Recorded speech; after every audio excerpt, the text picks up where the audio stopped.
the way natitigan kanya or tingnan kanya habang ginagawa nyo to. Napaka-importante kasi sa kanya yung nararamdaman mo kung nasasatisfy ka ba niya.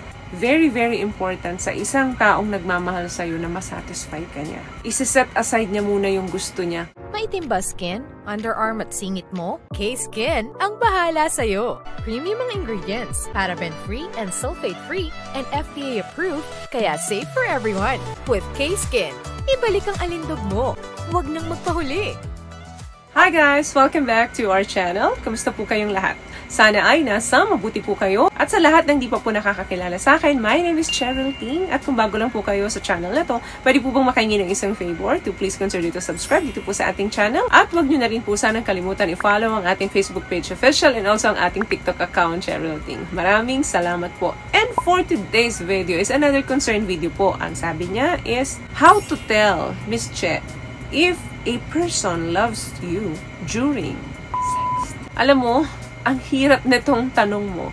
It's really hard to tell po. Hindi ko alam kung anong gender ang nagtanong sa akin ito, kung babae po ba or lalaki. Kasi magkaiba po ang expression ng lalaki at ng babae when it comes to this. I don't think na ma-exact natin ang sagot natin. If a person loves you or not during pagtatalik. Pero, pwede natin exactly makonclude ang sagot nito kung multiple times nang nangyayari ito. Pero kung first time ninyo ito, it's really hard to tell po. Malalaman mo lang yan pagkatapos at kung naulit at naulit uli. Well, kung gusto mong malaman na may pagtingin ba sa'yo yung naka-S mo pagkatapos nyo bang gawin to gusto mo pa rin siya, not because of her or his body, but because may nararamdaman ka ng iba sa kanya. May mga factors pa po na pwedeng nakapaloob dyan. For example, may mga tao pong nagsistay pa rin sa inyo after ninyong dahil gusto niya yung company mo. Sometimes, wealth. May naibibigay ka sa kanyang benepisyo, kaya nagsistay siya sa'yo after SEX. Or sometimes naman nagsistay sa inyo dahil walang may gustong magstay sa kanila. So, wag nyo rin pong ibaliwala yung mga senyales na yan. Gusto niya ako kasi after namin maganito, nasa akin pa rin siya. Pero kung eventually, multiple times na ginagawa nyo ito, mararamdaman mo na talaga yan kung may pagmamahal na sa'yo yung isang tao. Kasi iba po ang pakikipag-S ng isang taong nagmamahal. Mararamdaman mo kapag mahal ka ng isang tao, he or she is making love with you. Hindi lang basta yung basic na SEX. So, medyo kulang yung information doon sa tanong mo. Kaya, hindi natin masagot ng straight to the point kasi depende po yan kung first time or multiple times na ninyong ginagawa. Kasi malaki po ang pinagkaiba talaga ng pakikipag-S sa taong hindi mo mahal at saka sa taong mahal mo. Kapag kasi hindi ka mahal ng taong ka-S mo, mararamdaman mo na yung init niya is nandoon lang sa situation. Pero kapag may love doon sa inyong SEX, habang ginagawa nyo yan, mararamdaman mo talaga. Unang-una manonotice mo yan kung paano siya bumalik sa'yo habang ginagawa nyo yan. Hindi lang basta pag nanasa ang mararamdaman nyo or maipaparamdam niya sa'yo, kundi passionate.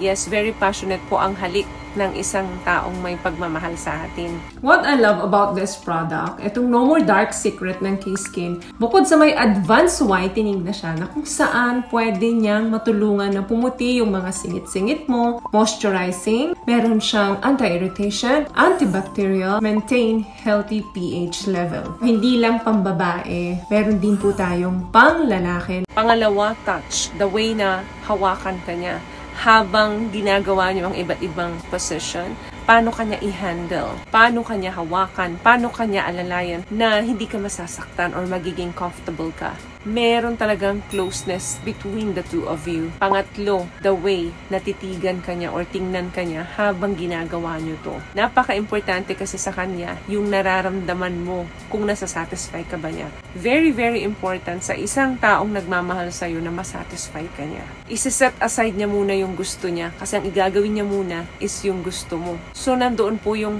proclamation ng true love to each other. So, mararamdaman mo na mahal ka talaga ng isang tao habang ginagawa niyo to sa pamamagitan ng paano kanya halikan. Pangalawa, papaano kanya i-hold, i-touch. Pangatlo, papaano kanya tingnan. Palagi siya naka-tune in sa pleasure mo at hindi sa pleasure niya. Pangalawa na lang yung sa kanya. Hindi po advice ang mga signs na napag-usapan natin dito, lalo na kung first time kayo or nasa one night stand lang kayo. Ito po ay advice lang na pwede natin i-apply doon sa may mga relationship talaga or ginagawa na ito ng paulit-ulit. Mas mabilis ninyong ma-identify na mahal kayo ng guy or mahal kayo ng girl habang ginagawa nyo to dahil dun sa mga bagay na napag-usapan natin dito. So I hope nakatulong ang mga napag-usapan natin dito sa video na to. At kung nagustuhan mong ating video, please give it a thumbs up, comment down below, and also share this video rin po para sa mga kaibigan na sa tingin nyo matutulungan